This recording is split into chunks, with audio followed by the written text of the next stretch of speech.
ಜೈ ಮಹಾಗಣಪತಿ. ಶ್ರೀ ಗುರುಭ್ಯೋ ನಮಃ. ಹರೇ ಶ್ರೀನಿವಾಸ. ಜ್ಞಾನಾನಂದಮಯಂ ದೇವಂ ನಿರ್ಮಲಸ್ಫಟಿಕಾಕೃತಿಂ ಆಧಾರಂ ಸರ್ವವಿದ್ಯಾನಾಂ ಹಯಗ್ರೀವಂ ಉಪಾಸ್ಮಹೆ. ತಪೋವಿದ್ಯಾ ವಿರಕ್ತ್ಯಾದಿ ಸದ್ಗುಣೌ ಘಾಕರಾನಹಂ ವಾದಿರಾಜಗುರೂನ್ ವಂದೇ ಹಯಗ್ರೀವ ದಯಾಶ್ರಯಾನ್. ಕಾಮಧೇನುರ್ಯಥಾಪೂರ್ವಂ ಸರ್ವಾಭೀಷ್ಟಫಲಪ್ರದ ತಥಾ ಕಲೌ ವಾದಿರಾಜ ಶ್ರೀಪಾದೋ ಅಭೀಷ್ಟದ ಸತಾಂ. ಶ್ರೀಭೂತರಾಜನಮಸ್ತುಭ್ಯಂ ವಾದಿರಾಜಗುರೋ ಪ್ರಿಯ ವಿಗ್ರಾವ್ಯ ಸರ್ವಬಾಧಾಂ ನ ಸದಾತ್ವಂ ರಕ್ಷಣಂ ಕುರು.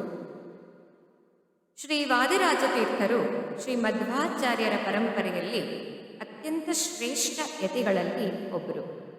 ದಾಸ ಶ್ರೇಷ್ಠರಾದ ಶ್ರೀ ವಾದಿರಾಜರು ಸಂಸ್ಕೃತ, ಕನ್ನಡ ಹಾಗೂ ತುಳು ಭಾಷೆಗಳಲ್ಲಿ ಅಪಾರ ಪಾಂಡಿತ್ಯವನ್ನು ಪಡೆದ ಮಹಾನ್ ವಿದ್ವಾಂಸರು, ವಾದಕರು, ಬರಹಗಾರರು ಹಾಗೂ ಕವಿ. ವ್ಯಾಸ ಹಾಗೂ ದಾಸ ಸಾಹಿತ್ಯ ಎರಡರಲ್ಲಿಯೂ ಅವರ ಕೊಡುಗೆ ಅಪಾರ.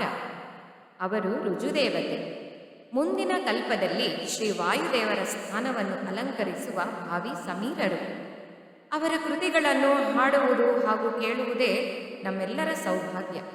ಅವರ ಕೃತಿಗಳ ಭಾಷೆಯ ಶ್ರೀಮಂತಿಕೆ ಬಹಳ ಉತ್ಕೃಷ್ಟ ಮಟ್ಟದ್ದು. ಶ್ರೀ ವಾದಿರಾಜರ ಅನುಗ್ರಹ, ಕರುಣೆ ಹಾಗೂ ಆಶೀರ್ವಾದ ನಮ್ಮೆಲ್ಲರ ಮೇಲೆ ಸದಾ ಇರಲಿ. ನಮ್ಮೆಲ್ಲರನ್ನೂ ಸದಾ ರಕ್ಷಿಸುತ್ತಿರಲಿ. ನಮ್ಮಿಂದ ಪುಣ್ಯದ ಕೆಲಸ ಸದಾ ಮಾಡಿಸುತ್ತಿರಲಿ. ಈ ಕೃತಿಗಳನ್ನು ಎಲ್ಲರೂ ಕೇಳುವಂತಾಗಲಿ ಎನ್ನುವುದೇ ನನ್ನ ಆಶಯ.